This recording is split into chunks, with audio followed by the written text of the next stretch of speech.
Pain is inevitable. Suffering is optional. This is what Dalai Lama says. And I know that it also comes from Buddha. This is one of Buddha's teachings. So how does that ring for you?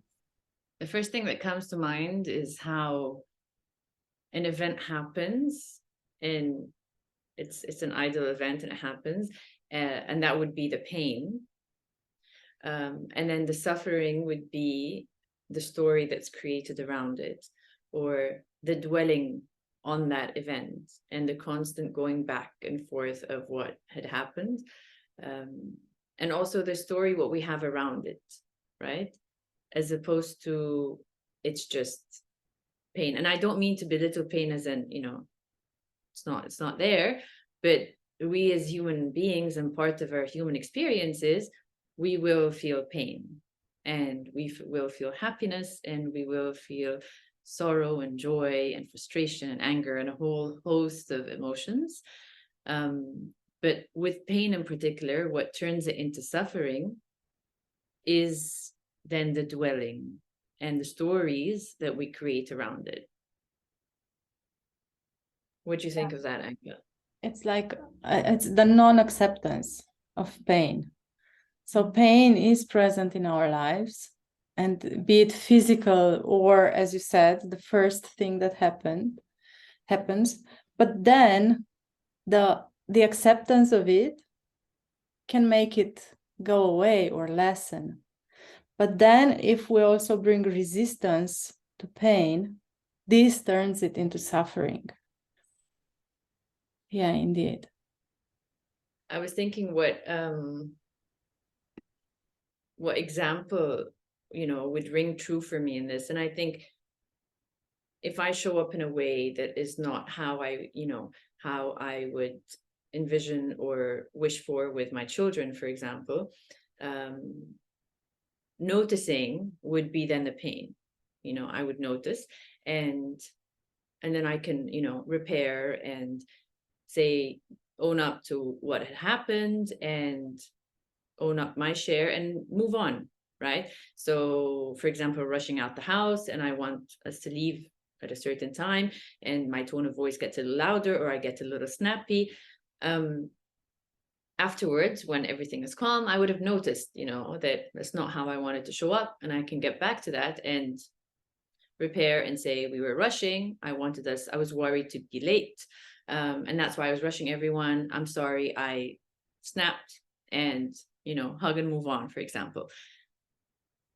The moment in noticing would be the pain. Okay. Now, where the suffering would come in is, I can't believe I did that. Why am I, still speaking in that way? I know to do better than that. I have so much to do, and we made it late to the place. We're not supposed to go late. I can't, we all apologizing is not enough. And just talking to myself in that way and having this negative self-talk and not letting go of what happened. And I just want to really highlight here that it's not ignoring what happened. It was acknowledged, it was repaired, it was talked about. But once that happens, we can move on. The suffering comes from not just what happened, but how we make ourselves feel about it, and the self-talk that comes afterwards, and the story that accompanies it. Mm-hmm. We use this ego, right? When we talk about ego, it's just what you say about the stories that we create. It's all these unfulfilled needs, let's say, that then creates these reactions in ourselves. And then the suffering would be like a reaction to something that happened. And if we take this into parenting, it's, if we look at our children and we think, oh, he's 7, he should be like this, and he should not say that, and he should not do that. This means that I would not accept the situation. I would not accept the child in front of myself.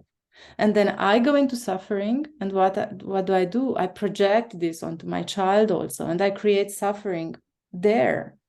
Because that's the thing with suffering, it doesn't affect just ourselves, But then, because it's in the stories that we create, we project this onto the others and onto our relationships and the way we show up in the world. And it's really pervasive.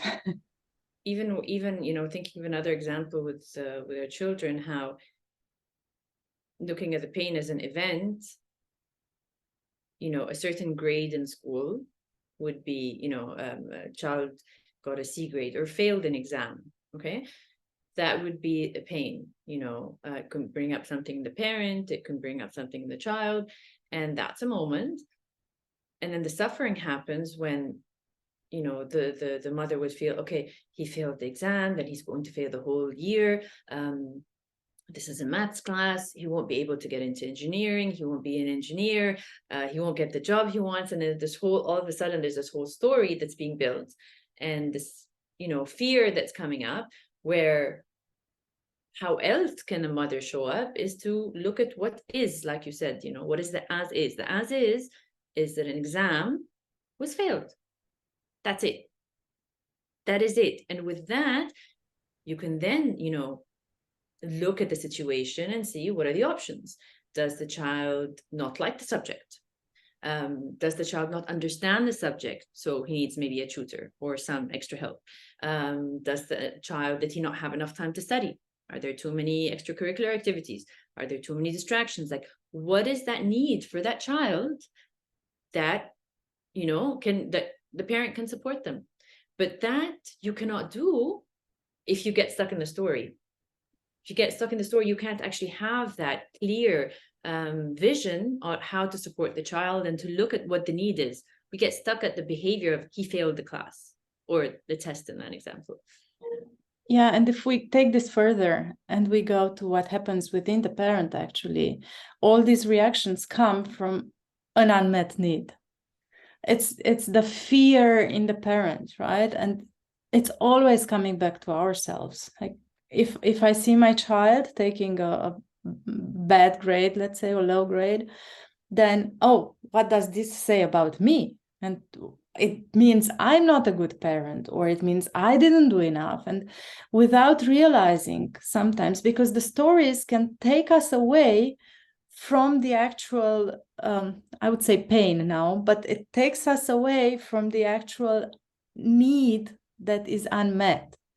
And that need actually is that we don't feel good enough, or we don't feel accepted. And then it's where I would also go is with little children, especially, when they hurt their knee, they fall on the ground and they hurt their knee. And if I come as a parent, oh, you hurt your knee, and I just hold the child and I allow the child to sit with the pain. Maybe it hurts a bit and the child cries and then the pain somehow goes away.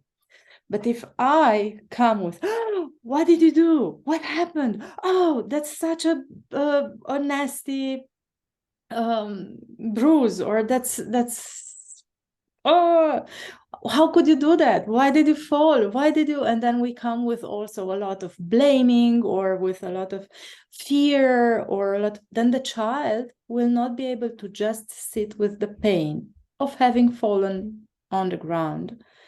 But they also take onto themselves this fear that we bring in. And then everything just blows out of proportion. And the child cries and cries, and we are not able to soothe the child because we are too much into suffering, right? And that's the difference. Pain is inevitable, indeed. Suffering is optional. Thank you for mentioning the sitting with it, because I think that's such an important part.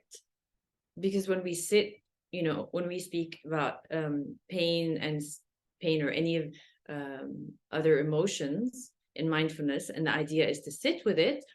When we sit with these emotions, we realize that, one, they don't last forever. And actually, emotions stay in our body between 60 and 90 seconds. That's less than 2 minutes. If we sit with them, we will notice that they will come and go at that rate.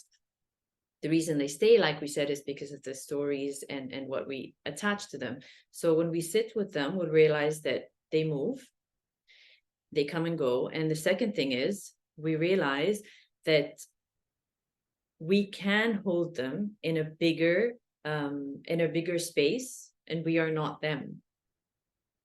And what's interesting about this is that if we are engrossed in the story of, let's say, the knee example that you mentioned, okay, then it would seem like it lasted so much longer, you know, or the exam situation, the pain and the suffering lasts so much longer because we're talking about it and, you know, we're engrossed, you know, in the situation. Whereas if we sit with it, we realize that, okay, I felt pain right now, and really staying with it. And then we realize in a few moments later, it's not there. Yeah, it's not there. And there's so empowering to realize that it is not always there. There's some liberation to that. what I would also highlight is that if we were not taught to do this, if as little children we were not held and allowed to feel, then it's very hard to do it by ourselves. So that's why little children need an adult present who is able to hold them with all the emotions that show up.